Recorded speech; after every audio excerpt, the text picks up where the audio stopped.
안녕하세요. SBS 외교안보팀 김아영 기자입니다. 오늘은 북한 노동자 해외 송출 이야기를 들고 와봤습니다. 빨간 옷에 재킷을 맞춰 입은 여성들이 비행기에서 줄을 지어 내립니다. 이번에는 여러 명의 여성이 한 무리를 지어 모여 있는데요. 이민 가방으로 불리는 검은색 큰 가방을 옆에 두고 백팩까지 메고 있는데요. 러시아 매체 오스토로즈노 노보스티와 우크라이나 인사의 SNS 등을 통해서 공개된 장면입니다. 해당 매체는 북한 여성 노동자들이 용역업체를 통해서 러시아 각지로 보내지고 있고 조립 생산, 식품 제조, 봉지업 등에 투입되고 있다고 전했습니다. 40명이 한 조라고 하고요. 업체가 제시한 단가는 시간당 최저 480루블, 우리 돈 8,000원 정도라고 하는데요. 북한 여성들이 러시아로 향하거나 러시아에서 일하는 걸로 추정되는 장면, 요즘 종종 목격됩니다. 러시아판 쿠팡으로 불리는 대형 전자상거래 업체의 물류창고로도 북한 여성들이 출근하는 듯한 모습이 포착됐죠. Это у нас трудовые иммигранты из Северной Кореи. Замещают местный контингент. 민간 분야에서만 일하는 게 아닙니다. 지난해 12월에는 모스크바에서 동쪽으로 900km가량 떨어진 타타르스탄의 드론 공장이 북한 여성 노동자를 모집하고 있고 실제로 일을 하고 있다는 소식 전해드린 적이 있습니다.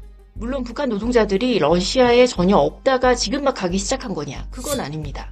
그렇지만 러시아에 이렇게 북한 여성 노동자들이 부쩍 늘어나고 있는 현상은 과거와는 분명히 다른 것이어서 주목해 볼 만합니다.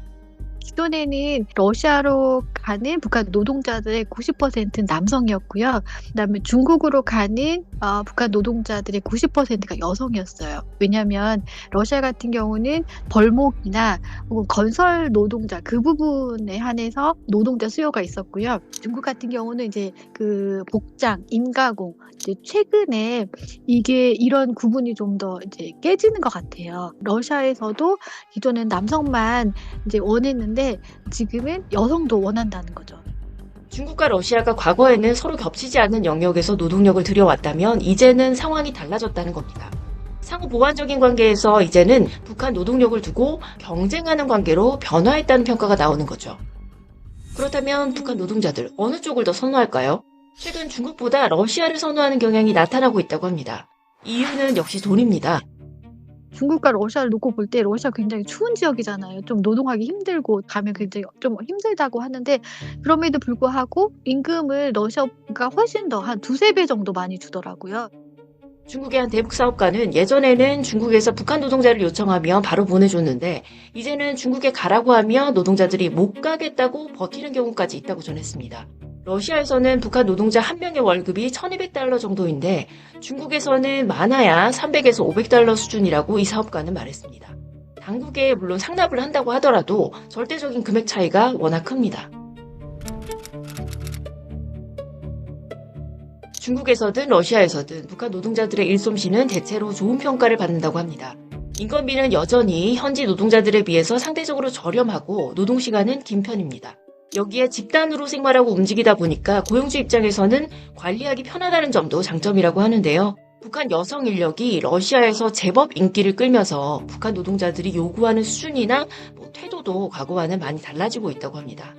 러시아 축산시설에 파견된 북한 노동자들이 분뇨 처리 같은 유해 작업을 할 경우에는 영양제 지급을, 야간 근무를 할 때는 별도 수당을 요구한 사례가 있었다고 전했습니다. 러시아에서만 그런 게 아니라요. 중국 현지에서도 비슷한 변화가 나타나고 있다고 합니다.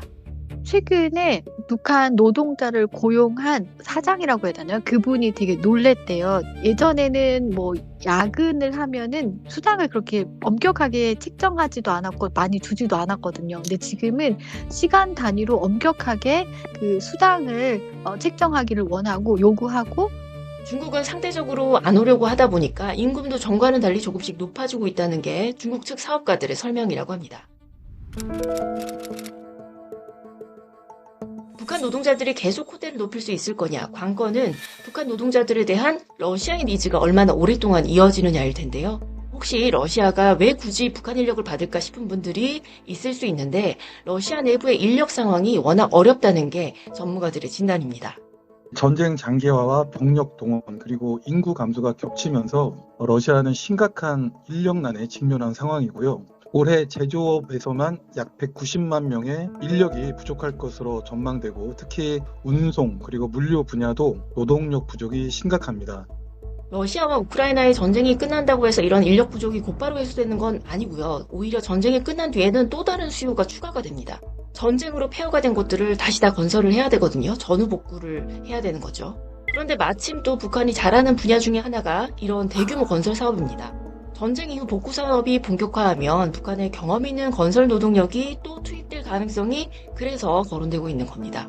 이 경우에는 건설 분야 경험이 있는 남성 노동자나 군인들 비중이 훨씬 커질 것 같죠. 지금까지 북한 해외 노동자 파견 얘기를 쭉 했는데 기본적으로 북한이 노동자를 해외로 보내는 건 유엔 안전보장이사회 대북제재상 금지되어 있는 사안입니다. 하지만 북한과 러시아 모두 이런 제재엔 거의 아랑곳하지 않고 있습니다.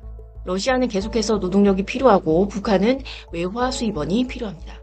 양측의 이해관계가 맞아떨어지고 있는 만큼 북한 노동자들의 러시아행과 중국과 러시아의 장외 경쟁은 당분간 이어질 가능성이 커 보입니다.